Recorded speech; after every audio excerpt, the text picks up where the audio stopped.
말씀 보도록 하겠습니다. 오늘 말씀은 마태복음 19장 1절에서 12절입니다. 마태복음 19장 1절에서 12절까지 우리 교독으로 읽도록 하겠습니다. 예수께서 이 말씀을 마치시고 갈릴리를 떠나 요단강 건너 유대 지경에 이르시니 큰 무리가 따르거늘 예수께서 거기서 그들의 병을 고치시더라. 바리새인들이 예수께 나와 그를 시험하여 이르되 사람이 어떤 이유가 있으면 그 아내를 버리는 것이 옳으니까. 예수께서 대답하여 이르시되 사람을 지으신 이가 본래 그들을 남자와 여자로 지으시고 말씀하시기를 그러므로 사람이 그 부모를 떠나서 아내에게 합하여 그들이 한 몸이 될지니라 하신 것을 읽지 못하였느냐. 그런즉 이제 둘이 아니요 한 몸이니 그러므로 하나님이 짝지어 주신 것을 사람이 나누지 못할지니라 하시니. 여짜오되 그러면 어찌하여 모세는 이혼 증서를 주어서 버리라 명하였나이까. 예수께서 이르시되 모세가 너희 마음의 완악함 때문에 아내 버림을 허락하였거니와 본래는 그렇지 아니하니라. 내가 너희에게 말하노니 누구든지 음행한 이유 외에 아내를 버리고 다른 데 장가드는 자는 간음함이니라. 제자들이 이르되 만일 사람이 아내에게 이같이 할진대 장가들지 않는 것이 좋겠나이다. 예수께서 이르시되 사람마다 이 말을 받지 못하고 오직 타고난 자라야 할지니라. 어머니의 태로부터 된 고자도 있고 사람이 만든 고자도 있고 천국을 위하여 스스로 된 고자도 있도다. 이 말을 받을 만한 자는 받을지어다. 아멘. 오늘 말씀은 이제 가정을 영적으로 세우기 위해서라는 이제 제목으로 말씀을 전하려고 합니다. 우리가 이제 마태복음을 쭉 읽다 보면 이제 마태복음 18장부터 19장은 이제 교회에 대한 말씀입니다. 계속해서 예수님께서 십자가의 고난과 부활을 예고하시고 그 베드로의 고백 위에 교회를 세우시고 이제 예수님의 십자가의 사역 이후에 이 땅에 세워질 교회를 위해서 미래적으로 하신 말씀이 이제 18장과 19장 말씀입니다. 그런데 19장에서는 이제 이혼에 대한 주제가 나옵니다. 그래서 이 주제가 18장과 19장과 조금 이게 맞지 않고 조금 어긋나 보입니다. 그런데 사실 이 이혼의 주제 그리고 이 가정에 대한 말씀이 교회에 대한 말씀과 매우 밀접하게 연관이 되어 있습니다.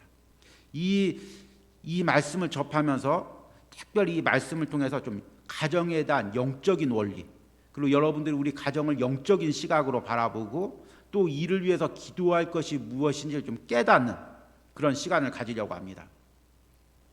이 땅에 이제 많은 나라들도 세워지고 또 이제 뭐 기업들도 세워지고 단체들도 세워지고 있습니다.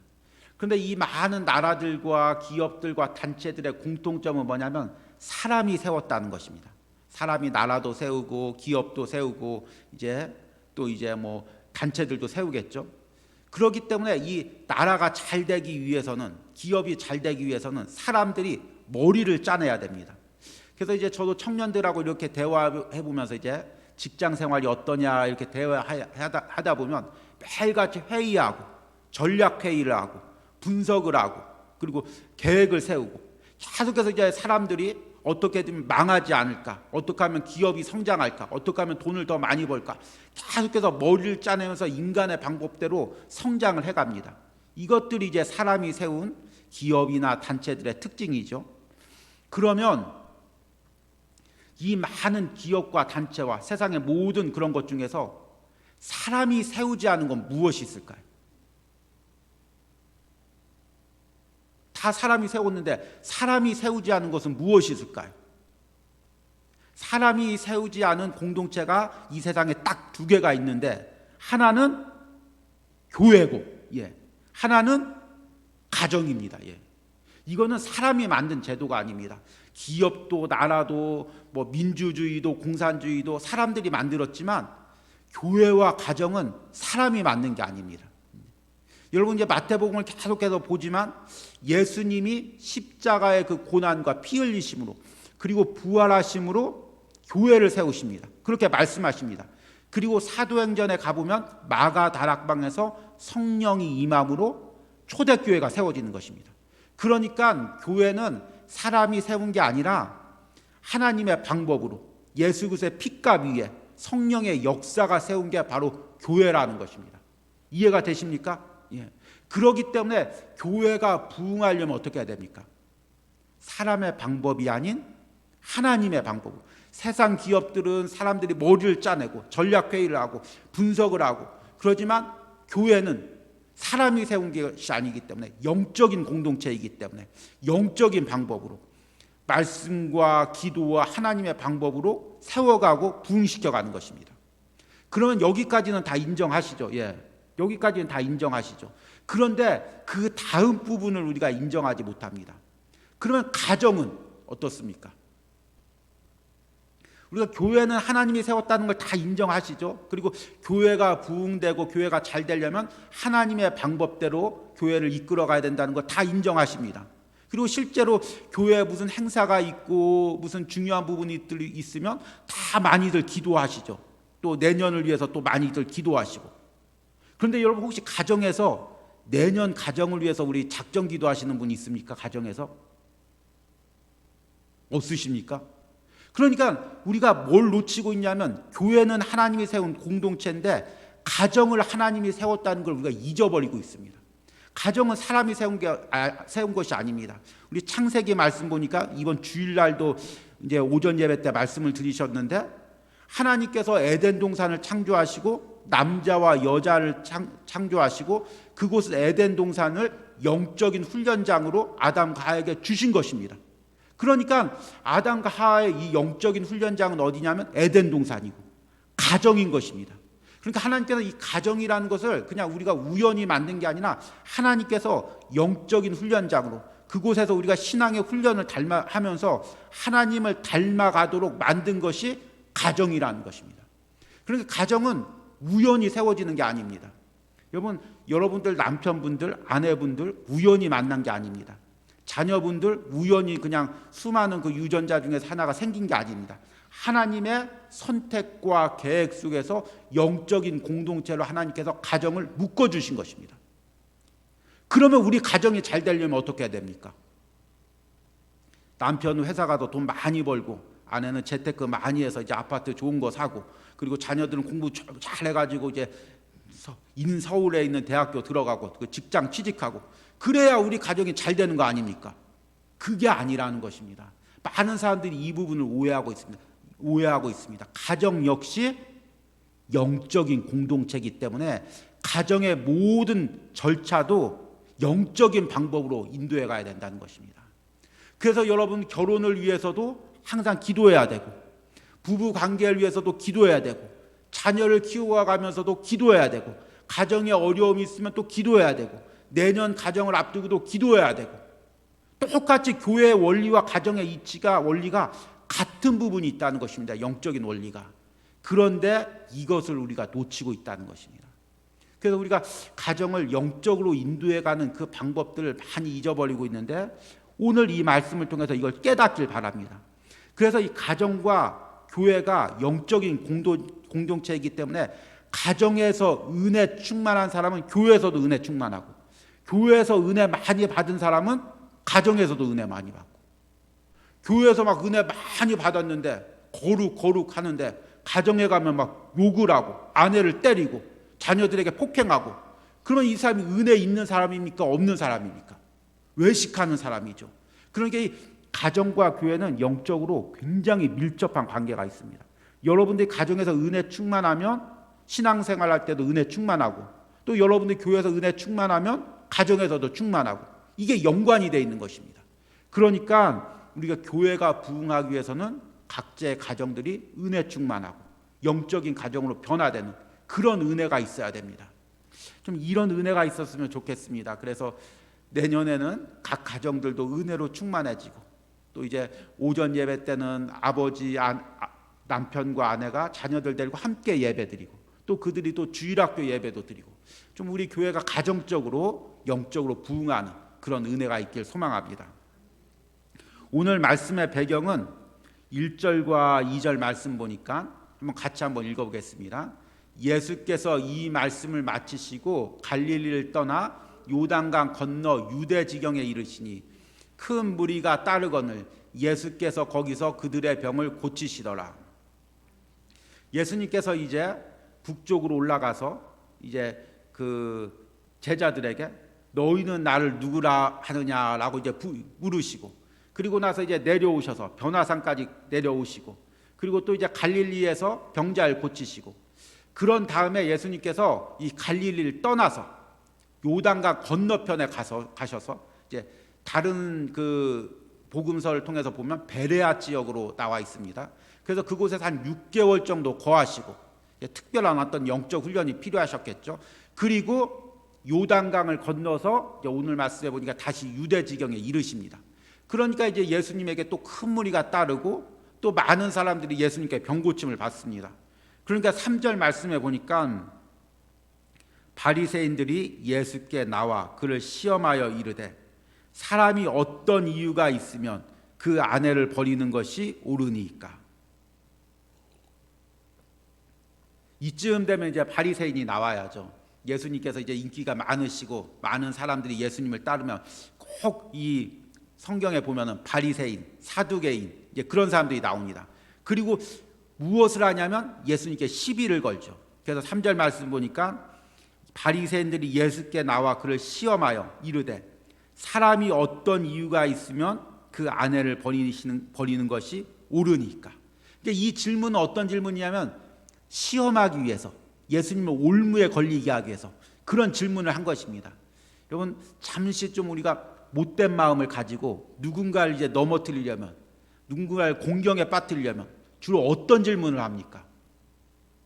애매한 거. 이제 이리 대답해도 올무에 걸리고 저리 대답해도 올무에 걸리는 거. 뭐 정치적인 거, 조금 이제 아주 심각한 질문들, 그런 질문들을 많이 합니다. 그러니까 그 당시에는 이 이혼에 대해서 아주 첨예한 대립이 있었습니다. 이제 이 보수적인 유대인들은 이혼은 절대로 안 된다.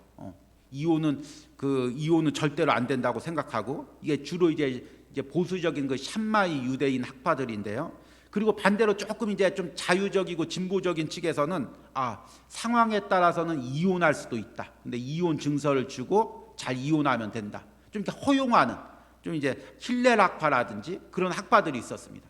지금처럼 사회가 항상 보수적인 것, 진보적인 게 이제 정치적으로 대립하고 있었고, 그 문제에 이제 이혼 문제가 있었죠. 그러니까 이제 이 예수님을 올무에 걸리기 위해서 예수님이 이혼하면 된다, 안 된다, 둘 중에 하나만 대답해도 이제 올무에 걸리게 되는 거죠. 그래서 바리새인들이 나름대로 머리를 짜서 예수님께 이 질문을 이제 던졌습니다. 그런데 예수님께서 이 질문을 아주 성경적으로 명쾌하게 대답을 하십니다. 이게 이제 이 대답에서 우리가 가정에 대한, 결혼에 대한 하나님의 원리를 찾을 수가 있는 것입니다. 예수님의 대답의 첫 번째는 뭐냐면 결혼은 하나님이 만드신 거다. 4절과 5절 말씀 함께 읽겠습니다. 예수께서 대답하여 이르시되 사람을 지으신 이가 본래 그들을 남자와 여자로 지으시고 말씀하시기를 그러므로 사람이 그 부모를 떠나서 아내와 합하여 그들이 한 몸이 될지니라 하신 것을 읽지 못하였느냐. 우리 예수님 세게 나오셨습니다. 이거 읽어보지 못했느냐? 이 말씀 읽어보지 못했느냐?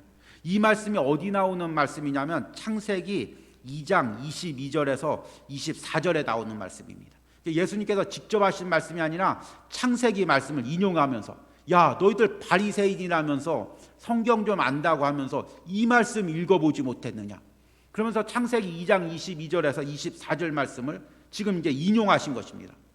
거기에 어떻게 되어 있냐면 여호와 하나님이 아담에게 취하여 그 갈빗대로 여자를 만드시고 그를 아담에게로 이끌어 오시니 아담이 이르되 이는 내 뼈 중에 뼈요 살 중에 살이라 이것을 남자에게 취하였은즉 여자라 부리라 아니라. 그리고 24절을 이제 직접적으로 이 말씀을 인용했죠. 이러므로 남자가 부모를 떠나 그의 아내와 합하여 둘이 한 몸을 이룰지니라. 이것은 명령형입니다. 창세기 말씀도 명령형이고 오늘 마태복음 말씀도 명령형입니다. 그러니까 이거는 너희가 해도 좋고 안 해도 좋은 게 아니라 하나님의 명령입니다. 하나님께서 남자는 부모를 떠나고 그리고 남자와 여자는 한 몸을 이루어서 가정을 이루라는 것. 이것이 하나님의 명령인 것입니다. 그리고 여기서 한 몸을 이루다는 것은 이 히브리어 원어에 수동형으로 되어 있습니다. 그냥 자기가 한 몸을 이루는 게 아니라 이루게 되는 것입니다. 이것을 갖다가 이제 신학적으로 신적 수동태라고 하는데 하나님이 이루시게 하는 것입니다. 그러니까 남자와 여자가 한 몸을 이루는 것, 하나가 되는 것은 인간의 노력으로 되는 게 아니라 당신 취미가 뭡니까? 당신 또 무엇을 재밌어 합니까? 등산 같이 갈까요? 아니면 어디 놀러 갈까요? 그렇게 해서 같이 취미 생활하면서 하나가 되는 게 아니라 하나님을 통하여서 하나님께서 그렇게 하나가 되시도록 하는 것입니다. 이해가 되십니까? 그러니까 세상 사람들이 결혼을 해서 우리는 하나라고 이야기를 하지만 그들은 육적인 하나만을 이룰 뿐이지 영적인 하나를 이루질 못한다는 것입니다. 그러니까 우리가 영적인 부부가 하나가 되려면 누가 역사를 하셔야 되냐면 하나님이 역사하시는 것입니다. 영적인 하나는 내가 능동적으로 되는 것이 아니라 하나님이 역사하셔서 그 가운데 하나가 되는 역사가 일어나는 것입니다. 그래서 부부가 하나가 되어서 그 가운데 하나님을 닮아가고 하나님의 일을 하고 교회를 섬기고 이것이 이제 하나님의 뜻인 것입니다. 이게 얼마나 놀라운 계획입니까? 우리가 이제 교회 안에서도 이제 우리가 하나가 돼야 되죠. 우리 고을 안에서도 하나가 돼야 되고 기관에서도 하나가 돼야 되고. 그런데 제가 이 경험해 보다 보면 부부처럼 하나가 되어서 주의를 하기가 세상 사람과의 관계에서는 쉽지 않다는 것입니다. 제가 이제 목회를 하면서 때로는 어려운 일도 있었고 기쁜 일도 있었고 또 시험도 있었고, 근데 여기까지 어떻게 목회를 감당했냐라고 이야기를 해보면은 이제 이렇게 얘기를 해야 되겠죠. 한 40일 금식 기도했습니다. 아니면 또 날마다 하나님께 매달렸습니다. 그런 대답도 할 수 있지만 가장 큰 부분이 어려운 부분이 있을 때마다 아내와 내어놓고 함께 기도하고, 또 무슨 사역을 하다가도 같이 어떤 벽에 부딪히게 되면 아내와 내어놓고 함께 기도하고, 그렇게 함께 기도하면 막혔던 부분들이 열려지고 어려웠던 부분이 해결되고, 이게 부부가 연합하여 기도할 때 우리가 상상할 수 있는 단계를 뛰어넘어서 하나님의 역사와 기적들이 일어나는 것입니다. 여러분, 만약 우리 교회 안에서 여러분 남편과 아내가 연합해서 함께 교회를 위해서 기도하고 함께 사역을 감당하고 그런 가정들이 열몇 가정만 있다고 하면은 교회가 얼마나 놀라운 역사가 일어날까요? 한번 상상만 해보십시오. 얼마나 놀라울지. 부부가 함께 앞장서서 주의를 하고 함께 전도하고 함께 부서를 감당하고 함께 교회 청소를 하고 이런 일들이 막 몇 가정만 일어나고 해도 그 교회는 순식간에 부흥되는 것입니다. 그러니까 아내와 남편이 육적인 연합을 떠나서 한 단계를 더 뛰어넘어서 영적인 연합을 이루는 것, 같은 신앙의 마음, 같은 사명, 같은 그 마음을 품고 주의를 하는 것이 얼마나 놀라운 일인지 모릅니다.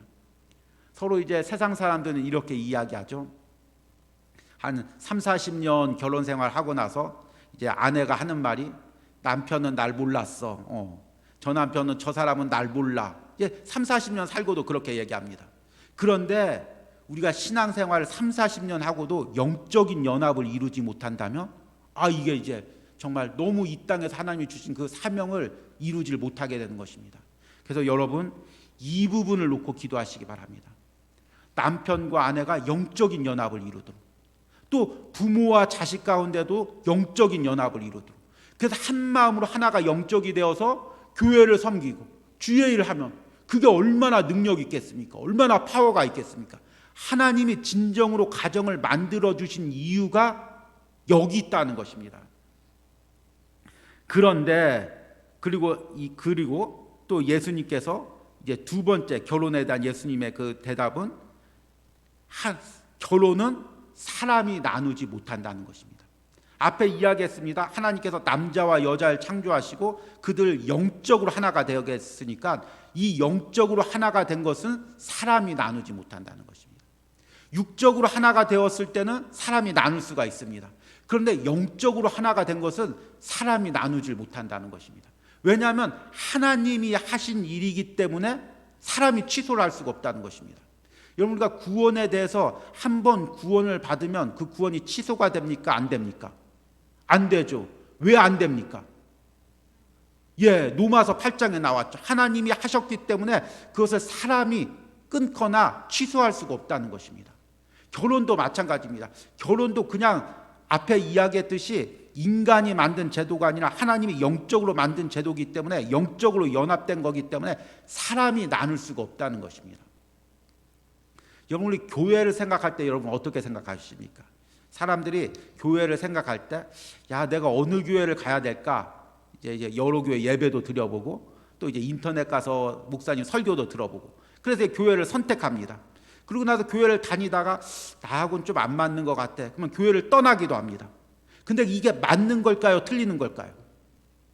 교회는 영적인 것이라고 얘기했습니다. 내가 그 교회에 들어간 것은 그냥 내가 선택해서 들어간 게 아니라 하나님께서 그 교회에서 영적인 공동체로 나를 연합시켜 주신 것입니다. 그래서 교회는 내 마음대로 선택하고 내 마음대로 떠나는 것이 아닙니다. 이걸 이제 현대인들이 너무 많이 오해를 하고 있죠. 가정도 마찬가지입니다. 가정도 하나님이 영적으로 연합시켜 줬기 때문에 내가 마음에 안 든다고 해서, 내가 못 견딘다고 해서 내 마음대로 포기하거나 내 마음대로 갈라서는 게 아니라는 것입니다. 그런데 예수님께서 이제 여기까지 이야기하셨는데, 근데 이제 바리새인들도 말씀을 좀 알죠. 이 사람들도 계속 성경만 읽었으니까. 그래서 예수님께서 창세기를 인용하면서 말씀으로 이렇게 풀어주시니까 이 사람들 이제 말씀으로 이제 예수님을 대적하는 거죠. 그래서 7절 말씀 보면, 여짜오되 그러면 어찌하여 모세는 이혼 증서를 주어서 버리라 명하였나이까. 이제 제가 예수님 같으면 뒤통수를 한번 딱 맞은 느낌이었겠습니다. 그래서 말할 그렇지 하고 좀 더듬었을 것 같습니다. 이 바리새인들이 했던 말씀은 신명기 24장 1절 말씀을 인용한 것입니다. 같이 한번 읽어보겠습니다. 사람이 아덴을 맞이하여 데려온 후에 그에게 수치가 되는 일이 있음을 발견하고 그를 기뻐하지 아니하면 이혼 증서를 써서 그의 손에 주고 그를 자기 집에서 내보낼 것이요. 여기서 이 수치라는 것에 대해서 이제 해석하는 여러 가지 이제 해석이 있습니다. 이 수치를 갖다가 성적인 부분에 국한시키는 보수적으로 해석하는 이제 사람들도 있고, 이 수치를 갖다가 좀 넓게 해석해서 좀 내가 기대했던 것과 좀 다른 모습, 내가 알지 못했던 잘못들, 여러 가지 이렇게 넓게 보는 경우가 있습니다. 그럴 경우 내 마음에 영 안 맞을 경우는 이혼 증서를 써서 내보낸다. 이게 이제 모세의 율법에 있다는 것입니다. 신명기 24장 1절 말씀에 있죠. 그런데 예수님께서 거침없이 8절과 9절 말씀에 이렇게 이야기합니다. 같이 한번 8절과 9절 말씀도 읽겠습니다. 예수께서 이르시되 모세가 너희의 마음의 완악함 때문에 아내를 버림을 허락하였거니와 본래는 그렇지 아니하니라. 내가 너에게 말하노니 누구든지 음행한 이후에 아내를 버리고 다른 데 장가드는 자는 간음함이니라. 이게 이 8절과 9절 말씀이 해석이 어려우면서도 여기에 이제 정말 교회에 있지, 가정에 있지 아주 중요한 말씀이 이 가운데 담겨져 있습니다. 하나님께서 이혼을 허락하신 것은 우리의 죄악 때문이라는 것입니다. 우리의 완악함 때문이라는 것입니다. 우리가 완악하기 때문에 하나님이 그 계획하신 영적인 가정의 원리를 다 이룰 수가 없다는 것입니다. 그래서 우리가 가정에서 실패하고 넘어지고 그럴 수밖에 없다는 것입니다. 그래서 그런 연약함을 인정해서 그래서 그런 부분들을 허락했을 뿐이지 원래 하나님의 의도는 그것이 아니라는 것입니다. 여러분, 우리가 주일을 대해서 얘기를 하죠. 근데 성경의 주일의 원리는 무엇입니까? 주일의 원리는 무엇입니까? 주일은 누구의 날이냐면 하나님의 날입니다. 아침부터 저녁까지 누구의 날이냐면 하나님의 날이고 하나님을 위해서만 사용해야 됩니다. 그래서 성경에 보면은 안식일 날 일을 하는 사람들 돌로 쳐서 죽이라고 하고 있습니다. 근데 지금 이 주일날 일하는 사람들 돌로 쳐서 죽이면 어떻게 될까요? 여기서 지금 죽지 않을 사람은 아무도 없을 것입니다. 또 우리 청년들도 참 이 부분들을 가르칠 때 어려운 부분들이 있습니다. 그런데 중요한 건 뭐냐면 상황이 어떠할지라도, 환경이 어떠할지라도 하나님의 말씀의 원리를 가르쳐야 된다는 것입니다. 예를 들어서 저는 이 부분을 설명할 때 항상 수능으로 설명하는데요. 수능 만점이 몇 점인 줄 아십니까? 내일 수능인데. 수능 세대가 아니죠, 참. 예. 수능 만점이 400점입니다. 그래서 한 반에 60명이 있는데, 야, 수능 만점은 400점이다. 우리 400점을 맞기 위해서 공부하자. 그러면 이 친구들이, 아니, 우리 중에서 400점 맞을 사람이 누가 있습니까? 아무리 공부해도 뭐 380점, 390점인데, 그래야 전교 1등인데, 여기 400점 맞을 사람이 없습니다. 이건 해도 안 되는 것입니다. 포기하겠습니다. 그리고 공부를 포기하면 어떻게 될까요? 다 대학교 떨어지겠죠. 그렇죠? 예. 400점을 하나님이 목표로 주시면 그 하나님이 주신 목적을 향해서 우리가 달려가는 것입니다. 여러분, 우리가 하나님의 형상을 닮는다고 하는데, 여러분, 이 중에서 하나님 형상 닮은 사람이 누가 있습니까? 저를 보면 하나님 형상이 보이십니까? 몇 명은 끄떡거릴 줄 아는데 아무도 안 끄떡거립니다. 예. 그래, 우리는 다 부족하기 때문에 하나님의 형상이 온전히 닮을 수가 없습니다. 이 땅에는. 그럼에도 불구하고 하나님의 형상을 담기 위해서 우리가 일평생 몸부림치며 닮아갈 때 우리가 점점 우리가 성화되어 가고 하늘의 상급을 받게 되고 하늘의 영광과 면류관을 받게 되는 것입니다. 마찬가지입니다. 영적인 연합을 이야기하니까 이거 너무 우리 가정하고 틀린데, 우리 남편 아직 교회도 안 나오는데, 우리 자녀들 아직 교회도 안 나오는데, 이런 영적인 연합이 우리 가정에 필요한가? 그런데 여러분, 절대로 이걸 포기하지 마시고 이것을 꿈꾸시고 기도하시기 바랍니다. 그러면 하나님께서 우리 가정을 회복시켜 주실 것입니다.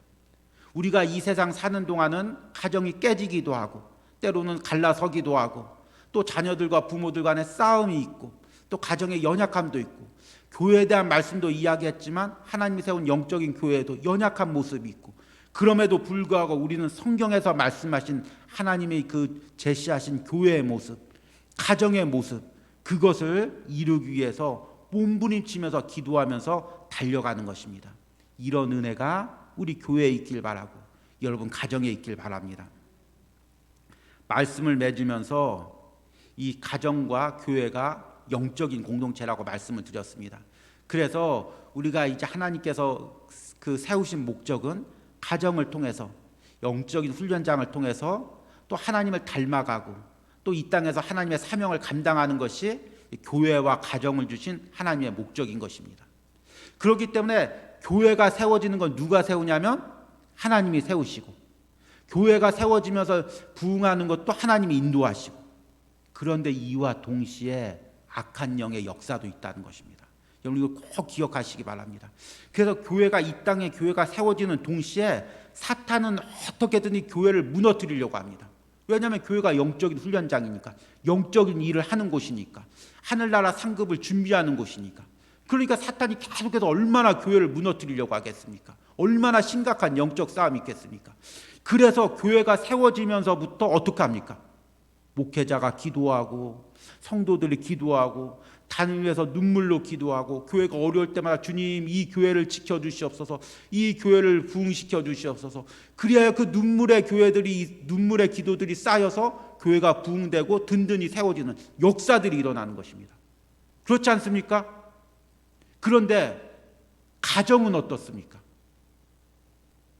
이걸 우리가 이제 놓치고 있는 것입니다. 하나님께서 영적인 훈련을 위해서, 영적인 일을 하기 위해서, 부부를 연합해서 자녀들 낳게 하기 위해서 주의 일을 하기로 하기 때문에 그 가운데 영적 싸움이 없을 수가 없다는 것입니다. 교회가 영적 싸움을 당하듯이 가정도 영적 싸움을 똑같이 당합니다. 부부가 연합해서 주의 일을 하려고 하면 갈등이 생기고, 정말 물질 들여서 주의 일을 하려고 하면 오히려 경제적 어려움이 생기고, 열심히 자녀가 위해서 기도했는데 자녀가 오히려 대학에 떨어지고, 이런 영적 싸움들이 있다는 것입니다. 그러면 어떻게 해야 됩니까? 교회를 위해서 기도하듯이 똑같이 가정을 위해서 기도해야 되는 것입니다. 그래서 교회를 위하여 눈물의 기도가 쌓이면 교회가 부흥되고 든든히 서듯이, 가정을 위해서 눈물의 기도가 쌓이고, 눈물의 기도가 쌓이면 그 교회들 가정이 든든히 서게 되고, 남편이 돌아오고, 자녀들이 신앙으로 바로 서고, 하나님의 은혜로 가정이 하나가 되는, 영적으로 하나 되는 역사가 일어난다는 것입니다. 그런데 우리가 이걸 놓치고 있습니다. 이걸 놓치고 있습니다. 교회를 위해서는 많이 기도하고 주의 일을 위해서는 많이 기도하는데 정작 우리가 이 가정을 위해서, 믿지 않는 자녀들 위해서, 믿지 않는 남편들 위해서, 우리 가정이 영적으로 하나가 되기 위해서, 우리 가정을 공격하는 그 영적인 세력에 대해서 대적하면서 기도하는 부분들이 너무 약하다는 것입니다. 여러분, 이 시간에 이 말씀을 듣고 이제 기도할 때 여러분 성령님께서 여러분 영적으로 깨어나는 은혜가 있길 바랍니다. 그래서 여러분 가정을 통하여 하나님께서 어떤 일을 하려고 하시는지 여러분들이 깨닫고, 또 이 가운데 어떤 영적 싸움이 지금 극심하게 일어나고 있는지를 깨닫고, 이 가운데 여러분들이 깨어서 기도하는 은혜가 있길 바랍니다. 주의 일을 하려고 하면 다 연약하죠. 우리는 다 연약하죠. 그러니까 이 사탄이 자꾸 이 연약한 부분을 들춰내는 것입니다. 그래서 자꾸 해서 서로를 비난하고, 야, 너 이 주의 일 열심히 한다고 하면서 가정을 왜 이렇게 소홀히 하냐? 자녀들 이렇게 돌보냐? 또 남편한테는 여보 당신 교회에서 이렇게 거룩한 것처럼 하면서 가정에서는 왜 이렇게 인간적이냐? 그럼 서로 그 험을 들춰내고 연약함을 들춰내면서 오히려 싸움을 계속해서 일어난다는 것입니다. 그러면 어떻게 해야 됩니까? 머리끄댕이 잡고 싸워야죠. 그게 아니라 영적으로 깨어서 이 부분을 놓고 기도하면서 사탄이 우리 가정을, 우리 부부가 하나가 되지 못하도록 공격하는구나.